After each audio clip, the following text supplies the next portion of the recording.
ini yang nanti dimulai tanggal antara 27 atau 28 itu nanti masuk fase suro kesinungan. Suro kesinungan.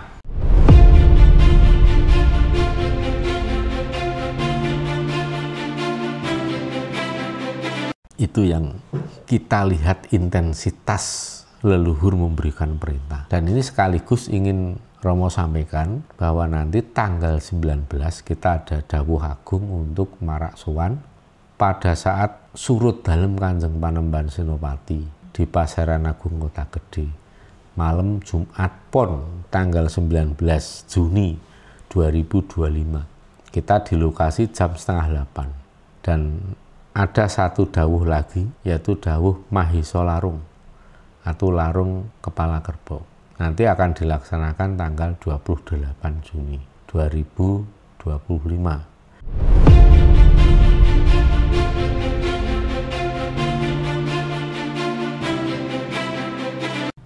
Selamat malam para pemirsa YouTube Surya KKS yang budiman di seluruh Nusantara. Bahkan dimanapun saudara berada, salam sejahtera, salam kebajikan, Om Swastiastu, Namo Buddhaya, salam, salam, rahayu, rahayu. Semoga kita semua selalu sehat, seger waras, lancar rezekinya, dan tansah kesinungan bejo wilujeng. Kita akan membahas sesuatu hal yang sangat menarik dan penting sekali, terutama bagi siapapun yang sedang konsen untuk menjadi pelaku spiritual Jawa. Dan ini merupakan jalan pintas yang dibenarkan, karena ini seperti kita akan melalui jalan tol bagaimana meraih kedamaian, ketentraman, kesejahteraan, dan kemakmuran dalam menjalani kehidupan di fase sekarang ini. Ini kita bersama sedulur-sedulur semua yang hadir malam ini, dan saya berikan waktu untuk mengeksplor terutama tentang fase suro. Semoga nanti pertanyaan-pertanyaan ini juga mewakili para pemirsa, menjadi representasi dari unek-unek rasa penasaran dan kepo yang panjenengan saat ini alami, ingin disampaikan seperti apa pertanyaannya. Mudah-mudahan nanti terwakili oleh saudara-saudara kita yang menemani podcast malam ini. Mungkin dari aku dulu ya, Mo ya. Jadi boleh. Kalau tahun lalu itu kan kita menghadapi yang namanya Suro Semeleh. Nah, tahun ini itu suro apa lagi? Terus di dalam suro ini itu apa yang akan terjadi? Oke. Baik di kehidupan ataupun di alam ya. Nah, ini kalau saya sampaikan terus terang langsung saja untuk to the point, bahwa fase suro yang akan dimulai nanti antara tanggal 27 Juni atau 28 Juni, yang kalau tidak jatuh pada hari Jumat Kliwon, ya Sabtu Legi. Nah, cuma ini memang ada dua tanggalan yang versinya kok beda. Ada yang penanggalan Jawa. Kalau kita lihat itu nanti satu suro itu jatuhnya itu pada tanggal 28 Juni tahun 2025. Itu wetonnya Sabtu Legi, jatuhnya Gedong, Windu Sancaya, Lambang Langkir, Warsa Dal atau tahun Dal, Wuku Medangkungan Pranoto Mongso Kaso, Satwara atau Paringkelan Aryang, Hastawara atau Padewan Indra, Sangawara atau Padangon Jangur, Saptawara atau Pancasuda Bumi Kapetak, Rakam Mantri Sinaroja Paarasan Lakune Bulan Kurup Salasiyah. Atau kalau tanggal 27-nya pas Jumat Kliwon yang wingit sekali, satu suro Jumat Kliwon, itu pada tanggal 27 Juni 2025. Nah, ini memang kalau di tanggalan itu tanggal 30 besar atau 30 suro apa itu masih di angka belum tanggal 1. Ini ada penanggalan versi yang satu lagi. Ini jatuhnya di tanggal 30 besar 1958 tahun J. Ini tahun Jawa sudah tahun 1958. Kalau tahun Hijrah 1447. Selisihnya kira-kira berapa? 500 tahun. Jadi kalender Jawa itu jauh lebih tua dibanding kalender Arab. Selisihnya 500 tahun, kita lebih tua. Tapi memang lagaknya pendatang yang bungsu, orang bilang bungsu itu seringkali berlagak seperti si sulung. Ini kan kualik ya sebenarnya. Nah ini kita sebagai orang Jawa harus paham seperti ini supaya bangga terhadap jati dirine wong Jawa. Jangan membanggakan jati dirinya para pendatang ya. Ini jatuh di hari Jumat Kliwon atau tiba loro. Wingit loro satu suro. Nanti kita bahas ya. Lambangnya langkir windu sancaya warsa nyaji. Terus wukunya, wuku medangkungan, pranoto mongsonya kaso, satwara paring kelantung leh, hastawara padewan sri, sangawara atau padangon dangu, saptawara panca suda, wasesa segara, rakam demang kanduwuran, paarasan lakuning bulan kurup masih sama salah siah. Nah, ini yang nanti dimulai tanggal antara 27 atau 28 itu nanti masuk fase Suro Kesinungan. Suro Kesinungan.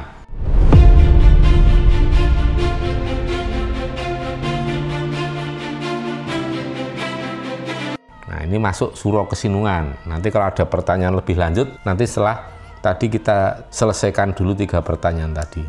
Itu jawabnya tadi ya, urusan tanya ini nanti fase Suro apa, maka kita jelaskan bahwa ini nanti fase Suro Kesinungan. Nah, sampai di sini dulu. Kalau pertanyaan dari saya, kan yang kemarin-kemarin kita pernah dapat nih informasi mengenai nama Suro Tumuwuh atau Suro Semeleh. Sebelumnya lagi Suro apa ya waktu itu? Sesideman. Nama-nama itu dapatnya dari mana? Nama itu apakah nama-nama itu selalu berulang dengan periode atau siklus tertentu, Romo, dan itu kira-kira berapa lama siklusnya? Setiap siklus. Ambil saja dari tahun 2022-23, nggak usah terlalu ke belakang, banyak sekali. Kita udah menulis tuh sejak tahun 2008. Ada yang namanya Suro Tundan Demit, Suro Duroko, itu pernah ada kita. Penasaran kan seperti apa? Wah, itu ngeri, serem. Termasuk saat banyak terjadi gempa bumi itu ada Suro Duroko, lanjut Suro Tundan Demit, dan itu mengisi di fase lagi puncaknya zaman Kolobendu. Setelah tahun 2022-2023 masuk ke fase Suro Sesideman. Artinya orang yang diam itu nanti yang akan beruntung, yang akan selamat. Makanya kalau siapapun sedang memiliki pekerjaan besar, proyek besar, rencana besar, sebaiknya diem, jangan banyak koar-koar, jangan dipublikasi. Belum-belum kalau udah dipublikasi banyak diantem sana sini. Karena memang situasinya seperti itu. Banyak orang yang mudah iri hati, banyak orang yang seperti rebu ducung, golek menangi dewe, golek butuhe dewe, golek benere dewe. Orang kalau mau mengerjakan sesuatu yang baik, belum sudah ngomong kuar-kuar, nah bisa rontok sebelum dijalankan, bisa layu sebelum berkembang. Maka itulah namanya Suro Sesideman. Orang yang sidem artinya orang yang meneng, yang anteng, yang merahasiakan, menjaga rahasia. Bukan untuk sesuatu kecurangan atau untuk kejahatan, enggak, tapi untuk sesuatu yang baik. Tahun 2023 pertengahan sampai 2024 masuklah Suro Tumuwuh. Setelah fase Suro Sesideman masuk Suro Tumuwuh. Artinya apa? Akan terjadi pertumbuhan, akan terjadi banyak hal yang tumbuh, sesuatu yang baru tumbuh, termasuk dimulainya zaman baru sejak fase Suro Tumuwuh. Nah, sekarang kalau kita bandingkan ya, pada tahun 2022-2023 itu kan harusnya Sesideman. Diam, kalau punya rencana besar diam dulu, belum saatnya untuk melakukan pers conference, press release atau publikasi, deklarasi. Dalam dunia politik pun banyak yang menjadi korban akibat tidak memahami yang namanya Suro Sesideman itu harus sidem. Contohnya, semua capres-capres yang sudah kuar-kuar mau nyalon jadi presiden di tahun 2022-2023 udah bengak-bengok, semuanya rontok. Ya, ada Anies, ada Ganjar, semua rontok. Loh, memangnya Prabowo enggak? Enggak, belum ada waktu itu terus kuar-kuar. Prabowo ngomong mau nyapres, belum. Gibran, apalagi. Nah, kita melihat kapan Prabowo mulai deklarasi, mulai mengumumkan diri akan nyapres itu ya pada fase Suro Tumuwuh. Baru disitulah Prabowo mengumumkan. Dan akhirnya apa? Ya memang Tumuwuh tumbuh. Jadi di fase Suro Tumuwuh itu yang akan tumbuh ada dua kutub. positif, negatif, hitam, putih, panas, dingin. Semua akan tumbuh bareng. Makanya kita jadi orang harus permono waskita, melihat mana yang ada di depan kita, itu yang baik apa yang buruk, dan kita juga jangan sampai salah pilih. Jangan sampai keliru melangkahkan kaki menuju ke tempat yang buruk. Karena apa yang kita lihat tidak seperti apa yang sesungguhnya terjadi di fase suro tumuwuh ini. Kadang orang melihat itu seperti fata morgana, sesuatu yang penuh harapan, yang memberikan harapan yang besar akan sesuatu yang diharapkan, dicita-citakan. Ternyata setelah dikejar, zong. Setelah dikejar nggak ada apa-apanya. Bahkan banyak orang kena jebakan Batman. Dan saat suro tumuwuh itu harus makin waspada, karena jika tidak akan banyak orang yang kena tipu. Makanya di tahun 2023-2024 itu benar banyak orang kena tipu. Ya seperti melihat fata morgana, ini sesuatu yang menjanjikan, sesuatu yang wah ini luar biasa, ini menghasilkan keuntungan ekonomi yang besar. Setelah dikejar, akhirnya kena jebakan Batman. Ya, bukannya dapat hasil tapi malah kehilangan, malah kehilangan, adanya loss money. Nah, itu yang terjadi di suro tumuwuh. Semua yang tumbuh bersama-sama, baik maupun buruk, maka harus waspada. Pada saat era suro tumuwuh ini kan sudah terjadi pemilihan presiden, dan kita bisa melihat apa yang terjadi di awal terpilihnya Prabowo. Ya, itu bisa dilihat sebagai suatu harapan baru. Bahkan banyak kemajuan yang dialami Indonesia itu banyak. Kalau mau jujur mengakui, kalau mau objektif menilai, yang dilihat itu jangan yang cuma serba positif tok, jangan semua yang negatif tok ya, tapi semua harus dilihat secara objektif. Nah, di saat fase suro tumuwuh ini tumbuhlah harapan baru, tapi juga tumbuhlah para bromocorah. Tumbuhlah para pengacau keamanan, tumbuhlah semua orang-orang yang seneng ngisruh ketentraman, kedamaian, bahkan integritas nasional itu semua seperti masuk dalam kawah Condrodimoko. Jadi seperti digodok betul, dicoba mana ini yang menang. Jadi antara baik dan buruk dimasukkan dalam satu kurungan, dan di situ terjadi pertarungan sengit. Dan itu menandai fase besar, yaitu zaman Kolobendu. Di penghujung zaman Kolobendu akan banyak pertarungan seperti itu di fase suro tumuwuh. Sama kuat yang baik maupun yang buruk, yang baser yang baik, baser yang buruk, sama kuatnya tumbuh, saling serang. Tidak hanya di dunia maya, di dalam underground juga terjadi kompetisi tidak sehat, gesekan benturan dari dalam negeri sampai ke skala internasional. Itu terjadi semua. Oleh sebab itu, keadaan yang sangat rumit, sangat kacau di fase suro tumuwuh itu, sikap kita harus apa? Harus semeleh. Makanya diikuti oleh fase suro semeleh. Kita kan masih dalam fase suro semeleh ini, hampir habis fasenya. Suro semeleh itu kan hati kita harus semeleh, tidak kemerungsung, tidak buru-buru, tidak gampang terpancing emosi, tidak sampai tersulut amarah. Itu karena kuncinya bagi orang yang mau meraih kesuksesan, kemakmuran, dan keselamatan lahir batin, ya harus semeleh, legowo. Ini sudah kita bahas di beberapa video. Kalau pemirsa mau memahami seperti apa maksud dari semeleh ini, bisa dilihat lagi video yang terdahulu. Ini kan masih terjadi nih, perang antara yang baik dan buruk seperti yang kita lihat di media sosial kan. Nah, setelah suro semeleh, kita akan segera memasuki suro kesinungan. Hubungannya gimana? Ya kalau kita kaitkan, kita jelaskan dari suro semeleh, orang-orang yang bisa semeleh selama fase suro semeleh menjadi orang yang tansah eling waspada dan tahu bagaimana cara supaya kita ini menjadi orang yang mendapatkan kabejan atau keberuntungan sak tiba-tibane tansah nyandung nyampar sekar cempaka mulya, selalu beruntung. Karena orang beruntung itu orang yang tidak bisa dikalahkan oleh kekuasaan, oleh politik atau uang, maupun oleh orang pinter atau kepandaian, derajat pangkat, nggak bisa mengalahkan orang yang bejo atau beruntung ya. Nah, inilah kita sedang memasuki fase suro kesinungan. Kesinungan itu artinya apa?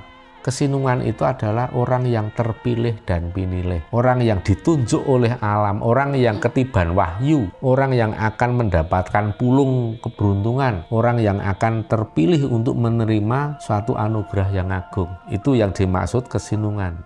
Nah, syarat kesinungan itu banyak. Nah, ini yang kita jelaskan sampai di sini dulu. Mungkin kita bisa mengulas lebih lebar, lebih panjang lagi, tergantung pertanyaan. Tapi yang pertanyaanku yang mengenai nama suro kesinungan itu dapat dari mana gitu loh? Dapat dari mana? Kayak sebelumnya kan ada siapa yang menamai itu? Siapa yang ngasih nama? Siapa yang kasih nama? Ada. Apakah berulang lagi? Dan apakah itu berulang lagi itu siklusnya? Apa? Jadi gini. Kita tidak pernah tahu suro yang akan datang itu suro apa. Karena datangnya petunjuk itu ya setelah mendekati. Dari leluhur. Mungkin bisa muncul nama-nama itu karena apa? Itu hasil membaca dinamika alam. Jadi bukan kok nama-nama ini sudah pakem, sudah merupakan sebuah ketetapan. Sepertinya enggak. Jadi itu fase suro itu beda dengan kalender. Nah, ini yang harus digarisbawahi. Kalau kalender kan jelas, setelah Januari, Februari, nanti 3 bulan lagi apa? Misalnya Mei, Juni, itu gampang dibaca. Dan itu siklus yang akan terulang. Tapi kalau ditanya apakah fase-fase suro dengan berbagai nama yang kita sebutkan tadi, apakah itu sebuah siklus? Sampai hari ini kita belum pernah tahu. Kita tidak tahu pastinya ini siklus atau ini sebuah perjalanan. Karena ada yang namanya perjalanan itu seperti gelombang, ada yang seperti spiral. Kalau spiral artinya itu siklus yang terus berulang. Apakah ini linear, apakah ini gelombang, kita belum tahu. Kalau kita bisa menyimpulkan, ini sepertinya bukan siklus. Itu hanya kemungkinan, tidak bisa memastikan. Siapa tahu siklus ini 300 tahun, ya kita kan tidak bisa ngalami. Tapi kalau kita menyimpulkan bahwa ini siklus, wow, kita belum mengalami nama fase suro yang sama. Dari tahun 2008 sampai sekarang berapa tahun? Berarti nama kesinungan itu baru keluar ini. Baru keluar. Sebelumnya belum pernah ada, dan semua nama-nama suro selama ini dari tahun 2008 sampai sekarang udah berapa tahun itu? 12 tambah 5, 17 tahun. 17 tahun itu kita tidak pernah ada nama fase suro yang diulang. Jadi terus berganti, dan yang memberitahu nama-nama itu hanya satu leluhur. Bukan semua leluhur. Beliau Ki Ageng Mangir Wonoboyo. Cuma Papi urung pernah tanya kepoin Ki Ageng Mangir. Ki Ageng Mangir tahu itu dari mana bisa menyimpulkan, memberi nama, memperoleh nama ini dari mana. Kita memang menahan diri untuk tidak mengkepoin sampai sejauh itu. Karena kita diberi petunjuk itu saja sudah bersyukur sekali. Dan apabila kita terapkan sesuai dengan paugeran setiap suro, fase suro yang berbeda itu kan beda paugeran, beda apa yang harus dilakukan. Kalau kita mematuhi paugeran itu atau rambu-rambu, yang terjadi ya kita akan sesuai rumus yang berlaku. Jadi fase nama-nama seperti Sesideman, Tumuwuh, Semeleh, Kesinungan itu seperti itu rangkaian rumus alam. Jika kita menjalankan rumus itu maka kita akan seperti rumus yang berlaku. Misalnya 3 tambah 3 sama dengan 6, 20 ditambah 10 sama dengan 30. Itu kan artinya sesuai rumus dan benar. Ilmu pasti. Apakah ini ilmu pasti? Kalau Papi bisa mengatakan ini ilmu pasti. Karena apa? Kalau rumus itu kita jalankan dengan sepenuhnya atau meminimalisir kadar denialnya, itu akan memperoleh keberhasilan sesuai dengan rumus yang berlaku. Jadi kalau kita menyimpulkan apa ini siklus apa bukan, kita tidak pernah tahu. Tapi yang jelas ini merupakan petunjuk. Asalnya yang memberi petunjuk itu ya Ki Ageng Mangir Wonoboyo, dan leluhur yang lain memang belum pernah memberikan petunjuk, baru beliau saja. Nah, ini kaitannya sama suro kesinungan. Bagaimana sikap kita dalam menjalani suro ini supaya selaras dengan pattern alamnya? Ya, bagus ini pertanyaan. Karena memang itu inti. Karena kalau kita nggak tahu suro ini paugerannya seperti apa, rambu-rambunya seperti apa, ya percuma. Kita cuma tahu tok. Tapi nggak bisa memetik manfaat dari fase suro ini. Karena fase suro itu kan masing-masing memiliki manfaat kegunaan yang besar. Nah, kalau sekarang kita mau mengulas, kita ulas dulu maksudnya kesinungan. Kalau dalam ilmunya Ki Ageng Kebo Kanigoro, Ki Ageng Kebo Kenongo, itu kan ada filosofi neng ning nung nang gong. Neng itu eneng, jumeneng, kita meneng, meneng itu jumeneng, ya. Jumeneng apa? Eneng-ening. Kita mengheningkan cipta, kita mengendapkan semua angkara murka, nafsu yang destruktif, kita tekan, kita kendalikan supaya nafsu itu berjalan sesuai dengan mestinya, proporsional, tidak berlebihan tapi juga tidak kurang. Karena kalau kita itu terlalu mematikan nafsu juga nanti hidup kita ya nanti bisa seperti mayat hidup. Kita nggak bisa survival. Kita nggak bisa menjalankan tugas-tugas tanggung jawab kita sebagai manusia yang hidup di bumi. Maka setelah kita jumeneng-eneng, kita seperti meditasi, itu nanti yang akan didapat apa? Wening, neng-ning. Kalau sudah kita bisa ening, artinya kita bisa berpikir secara jernih. Hati kita bersih, kita bisa peka, tajam perasaannya, bisa merasakan apa yang orang lain tidak bisa merasakan, bisa menganalisa apa yang orang lain tidak bisa memahami. Itu manfaatnya dari ening, ening batin, ening pikir, wening. Jadi wening itu kesadaran yang tinggi levelnya. Itu diraih dengan cara apa tadi? Jumeneng, untuk meneng atau semadi. Semadi itu bukan kok terus dikonotasikan selalu menyendiri di tempat sunyi, enggak. Semadi itu kan bisa topong rame juga. Kalau zaman dulu topong rame itu bisa diwujudkan bertapa di tengah pasar, itu benar, bisa ada benar. Tapi dalam implementasi dalam kehidupan sehari-hari yang namanya topong rame itu implementasinya bisa seperti kita berdharma. Kita rame ing gawe tapi sepi ing pamrih. Itu topong rame. Rame dalam berdharma, rame dalam menolong orang, membantu sesama, tapi sepi pamrih. Itu sudah topong rame. Itu juga semadi, tapi melalui perbuatan yang konkret. Semadi. Makanya kalau orang Jawa itu ada istilah turu sakjroning melek, melek sakjroning turu. Kita turu sakjroning melek artinya apa? Kita dalam melaksanakan kegiatan sehari-hari selalu dengan rasa kemanusiaan, dengan rasa spirit yang tinggi. Itu sama saja kita menjalani kehidupan ini dengan cara semadi. Itu yang dinamakan turu sakjroning melek. Sik diturokke ya hawa nafsu, angkara murka dan lain-lain yang destruktif itu, yang diturokke, terus yang dimelekke, yang dibangunkan. Itu adalah tindakan konkret yang positif, yang konstruktif. Makanya setelah eneng kemudian akan wening. Wening itu awas cermat, waskito, paningaling batin, permono itu awas atau cermat, paningaling rogo atau visual. Jadi ya waskito ya permono.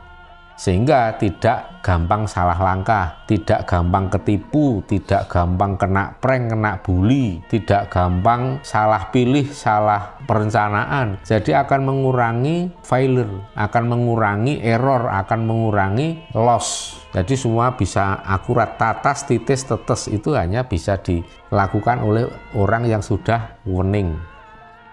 Awas, permono, waskito. Awas lahir batin. Nah itu orang kalau sudah bisa ning itu akan apa? Nung, neng ning nung. Nung itu artinya kesinungan. Nah ini saya sudah ketemu. Oh ternyata fase-fase suro itu juga ada hubungannya dengan filosofi Jawa yang sangat tinggi. Peninggalan dari Ki Ageng Kebo Kanigoro, Ki Ageng Kebo Kenongo. Nung kesinungan, yaitu orang-orang yang awas, waskito, permono itu nanti yang akan kesinungan. Kesinungan apa? Ya kesinungan anugerah, kesinungan keberuntungan, kabejan, kesinungan keselamatan. Akan terpilih menjadi orang yang pantas mendapatkan anugerah agung. Itu yang dinamakan wong kesinungan. Nah, bagaimana cara agar supaya kita kesinungan? Ya tadi jalannya. Ya neng juga ning. Nah sekarang kita kalau lebih konkret dalam praktek kehidupan sehari-hari, misalnya ya kita harus paham apa yang menjadi makanan konsumsinya dari spirit kita, dari sukmo kita. Kita harus paham dari apa yang menjadi konsumsinya rogo kita. Jadi kita tahu, oh ini spiritku lapar, spirit kita lapar, apa yang harus dimakan? Bukan makanan. Ketika spirit kita itu lapar, yang harus dimakan adalah dharma. Seperti apa orang yang sudah bisa memenuhi kebutuhan spirit? Tahu nggak? Mboten. orang itu sudah merasa bahwa dharma itu adalah kebutuhan dari diri kita. Tapi kalau orang masih merasa bahwa kita butuh diberi dharma oleh orang lain, itu levelnya masih masih bawah banget. Orang kalau sudah bisa berterima kasih kepada orang yang kita tolong, itu baru level yang high. Sekarang umumnya orang, walaupun gemar menolong, banyak melakukan dharma, tapi kadangkala orang itu masih menunggu. Ini orang saya tolong, tapi kok nggak ada rasa terima kasihnya ya? Nah itu levelnya masih, lah umum kayak gitu mah, nggak ada istimewanya. Tapi ketika kita melihat ada orang yang mengatakan seperti ini, terima kasih ya, saya sudah diberi kesempatan untuk menolong, itu baru. Sampai di sini bisa membayangkan, mosok kita menolong kok kita berterima kasih kepada yang ditolong. Gimana logikanya? Gimana mindsetnya? Ya mindsetnya tadi, orang itu berarti sudah memahami bahwa dharma itu adalah kebutuhan. Kalau levelnya masih butuh didermain orang, ya wes itu sih wis bongso ning jelata. Nah, sekarang kita bisa nggak menaikkan level diri kita untuk mencapai tataran seperti itu? Kita bisa mengucapkan terima kasih kepada orang yang kita tolong. Kira-kira bisa lah? Bisa. Ya pasti bisa. Pasti bisa. Terima kasih matur nuwun nggih Mbah. Sampun kepareng nampi menapa ingkang saged kula caoskeun kagem Simbah.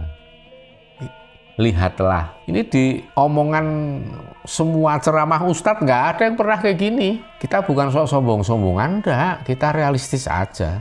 Mana ada pengajian para Ustadz kayak gini? Nggak ada. Tapi kalau bagi orang Jawa ya seperti inilah ajaran yang standar. Ingat ya, ini ajaran standar. Ini ajaran standar. Budi pekerti wong Jawa. Standar aja nggak nyampe. Parah. Parah nggak? Parah. Parah nggak? Parah. Standar aja nggak nyampe. Tapi biasanya orang yang standar aja nggak nyampe, seringkali malah merasa ilmunya wis dhuwur, paling bener, paling ahli surga. Ya. Minta untuk dapat dharma sampai masang iklan. Sampai masang iklan. Ini persoalan yang seringkali menjadi hambatan orang untuk naik ke tataran yang lebih tinggi. Ketika mindsetnya untuk sampai ke sini belum nyampe. Mindset itu ada hubungannya dengan kesadaran. Lihatlah level kesadaran spiritual seseorang dari mindsetnya. Gampang, dari pola pikirnya. Seperti apa kita bisa melihat, menilai seberapa tinggi level spiritual seseorang.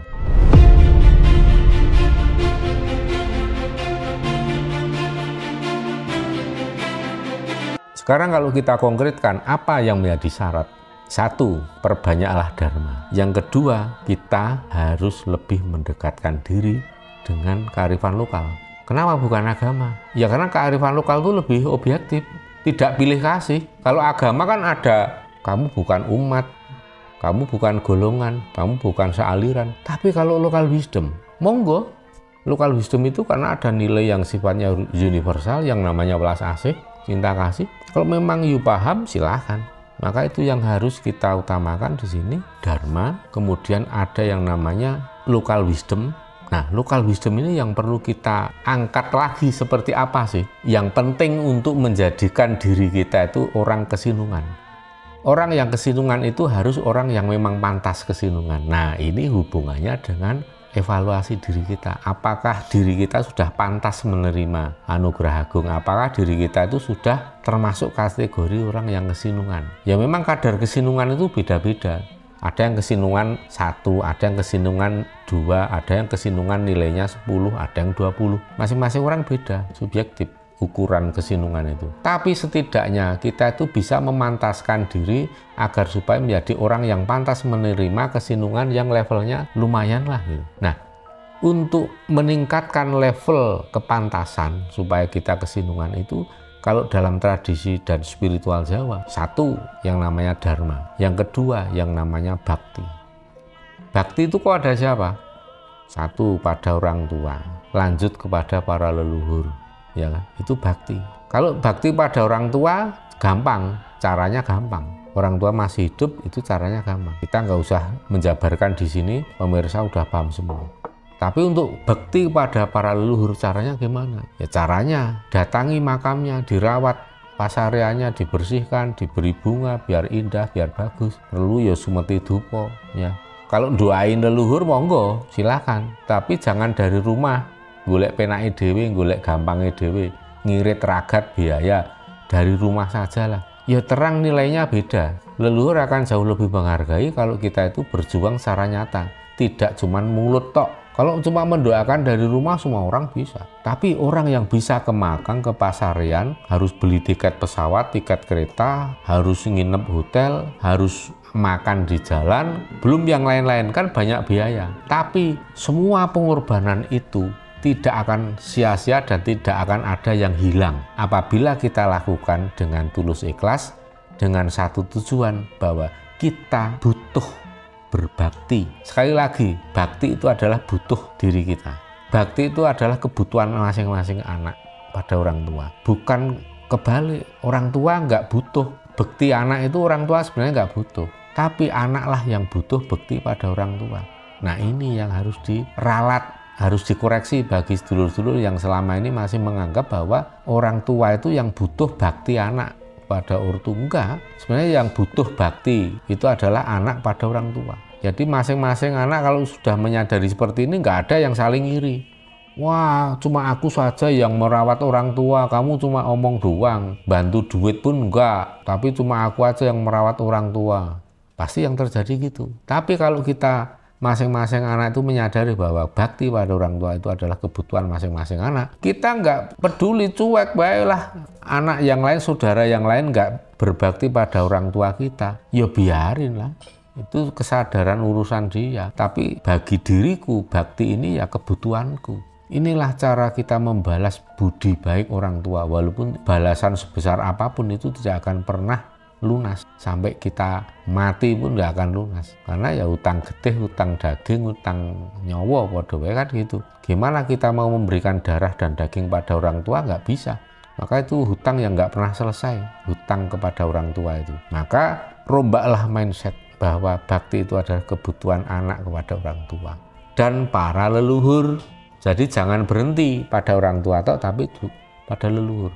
Nah, kita sampai ke bakti, udah paham ya? Ini jelas akan mengangkat asas kepantasan untuk menerima anugerah agung atau menjadi orang yang kesinungan. Bahkan nilai kesinungan itu juga akan makin tinggi kualitasnya. Jadi kita ajak sedulur-sedulur semua yang bisa memahami semua ini, supaya saat melewati suro kesinungan ini, ya kita harus makin giat, makin mendekatkan diri kepada leluhur, makin berbakti pada orang tua. Tadi nomor 1 dharma, nomor 2 bakti, nomor 3 apa? Nomor 3 setia tuhu. Setia tuhu itu adalah memenuhi tanggung jawab dan komitmen. Urusannya tanggung jawab dan komitmen. Ya, kita sanggup, dituntut mewujudkan apa yang sudah kita ucapkan sanggup tadi kepada siapapun, terutama kepada orang-orang terdekat kita, kepada pasangan, kepada keluarga. Kesanggupanmu apa? Wujudkan. Itulah yang namanya setia tuhu. Itu baru dengan yang urip. Ada lagi setia tuhu pada leluhur. Kita kan dalam hati sudah memiliki perasaan dan pemahaman bahwa hidup kita ini adalah hutang budi dari para leluhur, bahwa kita hidup di bumi Nusantara di mana tempat ini adalah tanah perdikan warisan para leluhur yang pernah diperjuangkan dengan tumpah darah dan tumbal nyawa. Setia tuhulah kepada para leluhur. Tapi kita lihat generasi sekarang yang setia tuhunya kepada leluhur bangsa asing, pengabdi bangsa asing, pencinta, pengagum bangsa asing, menganggap kesalehan-kesalehan yang luar biasa yang menjadi tolok ukur kesalehan itu adalah kesalehan bangsa asing. Sampai generasi kita itu lupa diri bahwa para nenek moyang leluhur kita itu adalah orang yang punya kesalehan yang luar biasa tingginya. Jika dibandingkan dengan kesalehan leluhur bangsa asing itu, mereka tidak ada apa-apanya. Tapi karena dibiasakan mengangkap kesalehan walaupun hanya sekecil rambut, secuil sepotong kuku, tapi terus diulang-ulang, maka seolah-olah leluhur bangsa asing itu adalah sumber tolok ukur yang namanya kesalehan. Dan leluhur kita tenggelam, dibenamkan oleh pola pikir seperti itu. Parahnya lagi, itu dianggap sebagai sebuah kebenaran. Itulah yang dinamakan chamber effect. Walaupun itu kekeliruan, kesalahan, ataupun kejahatan, jika diulang-ulang terus, fitnah itu ketika diucapkan terus tiap hari, disampaikan, diutarakan di semua media, diulang terus, maka masyarakat akan menerima seolah-olah itu sebagai kebenaran. Banyak yang terjadi seperti itu. Maka yang terjadi adalah generasi yang durhaka kepada para leluhur nenek moyangnya sendiri. Generasi yang tidak setia tuhu kepada leluhurnya sendiri, nenek moyangnya sendiri. Bahkan dalam ajaran-ajaran agama yang sangat ekstrim, harus melawan orang tua yang dianggap kafir. Sekalipun orang tua itu telah memberikan darah daging nyawamu untuk kamu hidup saat ini, tapi harus dilawan karena dia kafir. Kalau perlu dimatikan. Sadis kan? Itulah gambaran dari ketiadaan setia tuhu. Dan itu tidak akan termasuk orang yang kesinungan, terutama di fase suro kesinungan ini. Maka kalau mau kesinungan, setia tuhulah kepada keluarga, kepada orang tua, kepada leluhur. Dan setia tuhu ini artinya apa? Ya tadi, megang komitmen. Menyadari bahwa kita ini punya komitmen tanggung jawab untuk memberikan segala sesuatu yang baik kepada mereka semua itu. Kepada orang-orang yang kita junjung tinggi, yang kita berikan kesetiaan tadi. Kepada orang tua, kepada anak. Orang tua kepada keluarga yang lain, saudara-saudara yang lain. Kepada pasangan. Itu kan semua ada nilai-nilai setia tuhunya di mana. Ya. Itu kan ada komitmen di mana.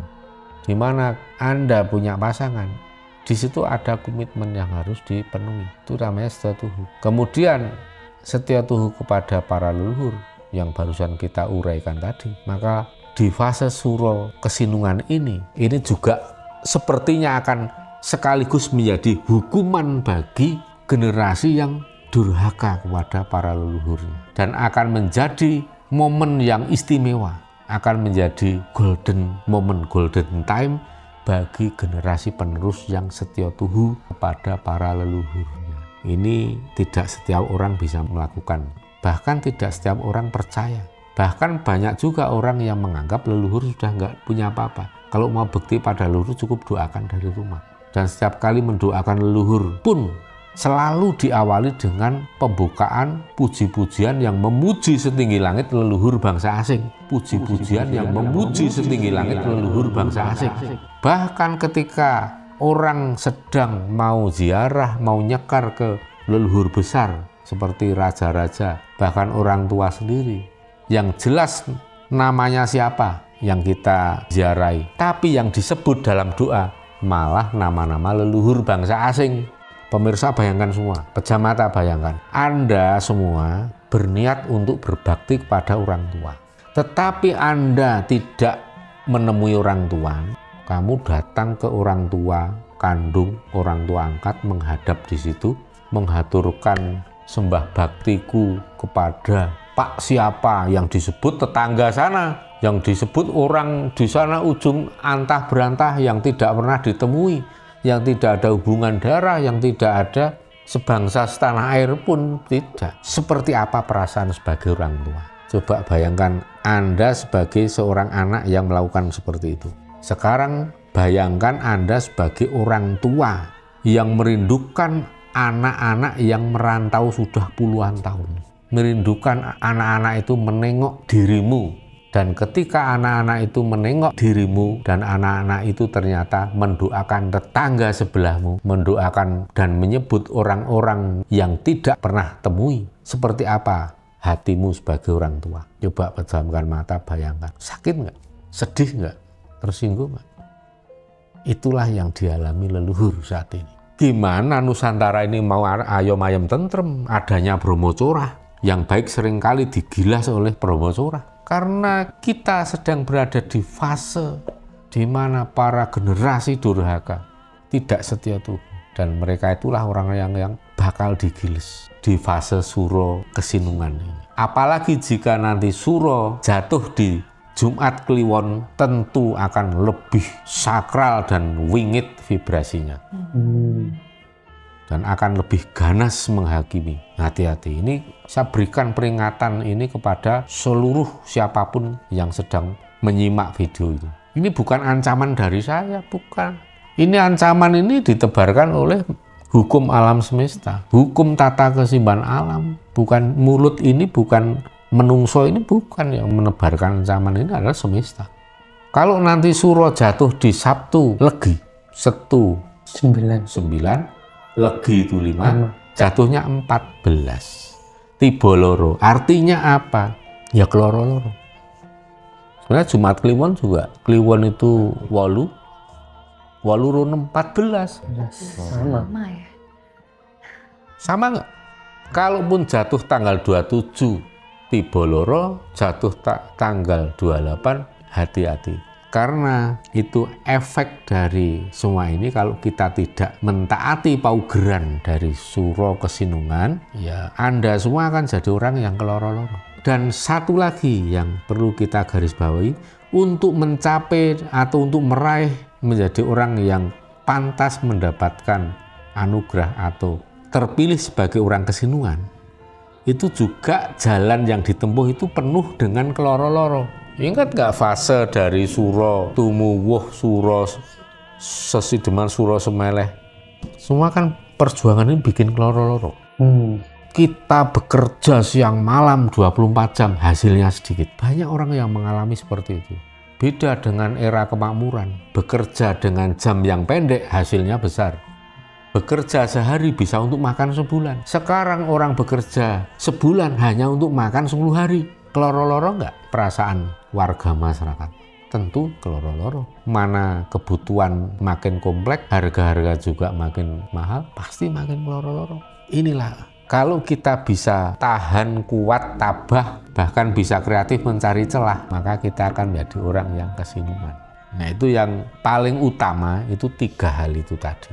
Kalau kita jabarkan, pasti kalau dirinci akan bisa banyak sekali. Tapi pada garis besarnya, agar kita menjadi orang yang terpilih, pinilih, atau kesinungan di fase suro kesinungan itu, lakukan 3 hal. Apa tadi? 1, Berdharma. Dharma. Bakti. 3, tanggung jawab. Setia Seperti Sepuh. itu. Ingat 3 hal ini. Ini kita tulis nih di layar supaya pemirsa bisa screenshot, dieling-eling, inget-inget, dan lakukan 3 hal itu. Maka berhubungan dengan fase suro kesinungan ini sudah sangat intens para leluhur memberikan dawuh atau perintah. Kenapa toh leluhur kok intensif sekali ini memberi perintah? Tujuannya tidak lain ya supaya kita ini menjadi orang yang kesinungan. Kalau kita mengabaikan ya monggo, nggak apa-apa, itu pilihan hidup. Mau melaksanakan, mau nggak, mau cuek atau memperhatikan, mau acuh tak acuh atau mau oke, itu pilihan, demokratis saja, nggak ada paksaan. Tetapi yang harus kita pahami, sadari bahwa orang yang memberi perhatian khusus dan melaksanakan, itulah orang-orang yang akan kesinungan. Maka kalau setiap kali ada dawuh leluhur, sebisanya kita bagikan ke grup-grup, ke WA, kemudian ke YouTube community atau posting YouTube, dan beberapa kita ulas melalui video ini. Harapannya apa? Ya supaya kalau orang-orang yang dulur-dulur yang memang membutuhkan pencerahan seperti ini, monggo gunakan, manfaatkan, dan itu akan memberikan manfaat yang besar sekali bagi siapapun yang mau mengimplementasikan. Dan ini akan terlihat juga dari leluhur yang rawuh yang datang untuk memberikan perintah itu juga skalanya luar biasa. Bahkan sampai entitas luhur yang para leluhur agung saja saat bertemu sungkem sampai seperti mau roboh sungkemnya. Itu kan berarti entitas yang luhur, dan dewa saja sungkem. Beliau adalah Sang Yang Wenang. Rawuh. Itu kan kita bisa mengukur betapa luar biasa fase ini. Dan bahkan sampai Sang Yang Wenang itu menawarkan, kamu ingin meminta apa? Itu kan luar biasa. Itu adalah wujud manifestasi Tuhan yang paling real bisa kita lihat itu. Ya sampai Sang Yang Wenang, di atas Sang Yang Wenang kita nggak bisa melihat kayaknya. Artinya Sang Yang Wenang ini sudah manifestasi Tuhan ini dekat sekali dengan roh jagat agung yang mungkin tanpa nama ini, Spirit of the Universe. Sang Yang Wenang itu dewanya para dewa, bukan hanya dewa senior. Bukan hanya dewa senior ya, dewanya para dewa. Itu sampai menawarkan mau minta apa. Ya cuma minta supaya anak-anak nanti lahir selamat semuanya. Satu lagi yang ada 2 lagi.